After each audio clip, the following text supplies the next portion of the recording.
5월 30일 토요일 오늘 만난 성경 말씀은 창세기 49장 29절에서 33절 말씀입니다. 야곱이 아들들에게 일렀다. 나는 곧 세상을 떠나서 나의 조상들에게로 돌아간다. 내가 죽거든 나의 조상들과 함께 있게 햇사람 에브론의 밭에 있는 묘실에 묻어라. 그 묘실은 가나안 땅 마므레 앞 막벨라 밭에 있다. 그 묘실은 아브라함 어른께서 묘실로 쓰려고 햇사람 에브론에게서 밭과 함께 사두신 것이다. 거기에는 아브라함과 그분의 아내 사라 이 두 분이 묻혀 있고 이삭과 그분의 아내 리브가 이 두 분도 거기에 묻혀 있다. 나도 너희 어머니 레아를 거기에다 묻었다. 밭과 그 안에 있는 묘실은 햇사람들에게서 산 것이다. 야곱은 자기 아들들에게 이렇게 이르고 나서 침상에 똑바로 누워 숨을 거두고 조상에게로 돌아갔다. 아멘. 오늘 만나로 만나주시는 하나님을 기대합니다. 오늘 말씀은 야곱 생애의 마지막 장면입니다. 야곱은 12아들을 모두 불러 마지막 말을 남기고 자신의 죽음을 준비합니다. 그런데 오늘 본문에서 가장 눈에 띄는 것은 야곱이 죽음을 표현하는 방식입니다. 29절 말씀을 보면 야곱은 단순히 내가 죽는다라고 말하지 않습니다. 그는 자신의 마지막을 이렇게 표현합니다. 나는 곧 세상을 떠나서 나의 조상들에게로 돌아간다. 히브리어 원문으로는 나는 내 백성에게로 거두어진다 라는 표현입니다. 여기서 거두어진다는 말은 곡식을 추수할 때 사용되는 말이기도 합니다. 흩어져 있는 것들을 한 곳으로 모아들이는 것입니다.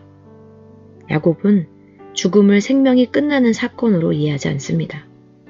그는 자신이 하나님의 언약 안에 있는 조상들의 공동체로 들어간다고 고백하는 것입니다.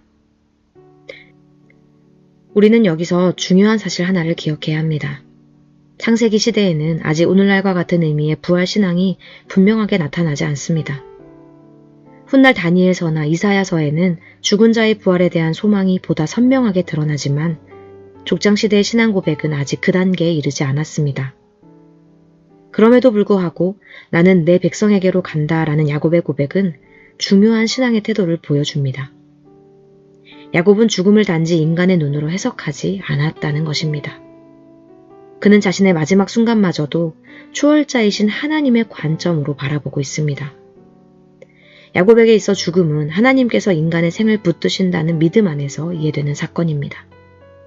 그래서 그는 죽음 앞에서도 두려움이나 허물을 말하지 않습니다. 오히려 하나님께 속한 존재로서 자신의 마지막을 받아들이고 있습니다. 이 고백을 오늘 우리의 언어로 바꾸어 말하면 하나님의 품 안으로 들어갈 것이다. 천국의 소망 가운데 있다 라는 고백과 연결될 수 있습니다. 이어서 야곱은 아들들에게 구체적인 부탁을 합니다. 그는 자신을 이곳 이집트에 묻지 말고 가나안 땅 막벨라 굴에 장사해달라고 요청합니다. 그곳은 아브라함과 사라, 이삭과 리브가 그리고 레아가 묻힌 자리였고 하나님께서 아브라함에게 약속하신 땅의 첫 흔적이자 하나님의 언약이 기억되는 장소였습니다. 야곱은 평생 타양 같은 삶을 살았습니다. 형 에서를 피해 도망쳤고 외삼촌 라반의 집에서 긴 세월을 보냈고 말년에는 이집트에서 살아야 했습니다. 그러나 그의 마음 깊은 곳에는 끝까지 붙들고 있는 소망이 있었습니다. 나는 하나님의 약속의 백성이다 라는 정체성이었습니다. 그래서 그는 죽는 순간까지도 약속의 땅을 바라봅니다. 자신의 몸 막벨라굴에 묻어달라고 요청하면서 하나님의 약속을 붙들었습니다. 세상 사람들의 눈에는 그곳이 평범한 동굴일지 몰라도 믿음의 사람에게 그곳은 하나님의 약속을 기억하는 자리였던 것입니다. 성도의 소망은 눈에 보이는 현실에만 있지 않습니다. 우리의 삶은 때로 이집트처럼 낯설고 흔들리는 자리 가운데 있지만 믿음은 끝까지 하나님의 약속을 바라보게 합니다. 오늘 하루를 만족스럽게 살아내는 것에서 그치는 것이 아니라 하나님께서 우리 인생을 어디로 이끌어 가시는지를 바라보며 살아가기 원합니다.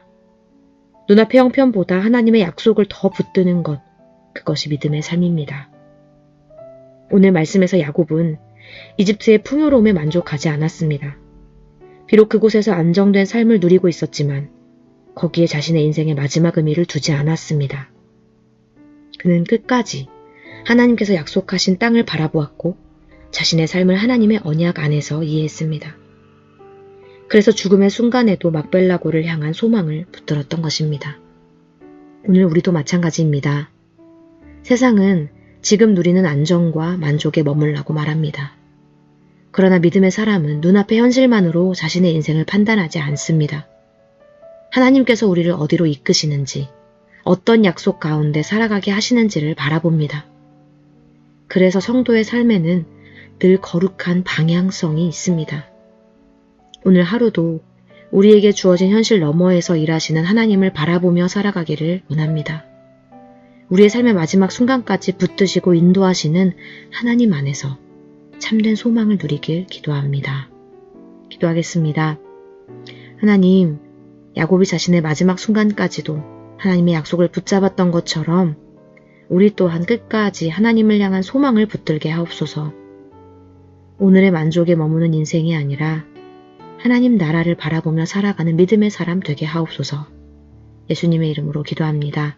아멘. 이제 두 가지 기도 제목으로 함께 기도하겠습니다. 첫째로 말씀을 기억하며 기도하기 원합니다. 눈에 보이는 현실보다 하나님의 말씀을 신뢰하게 하시고 오늘의 만족과 안정에 머무는 삶이 아니라 하나님 나라를 바라보며 살아가는 믿음의 사람 되게 하옵소서. 둘째로 주일 예배를 위해 기도하기 원합니다. 주일 예배를 통해 우리가 처한 상황과 환경을 넘어 하나님의 눈으로 우리의 삶을 바라보게 하시고 끝까지 하나님의 말씀을 붙들게 하옵소서. 이렇게 기도하신 후에 개인 기도하시겠습니다.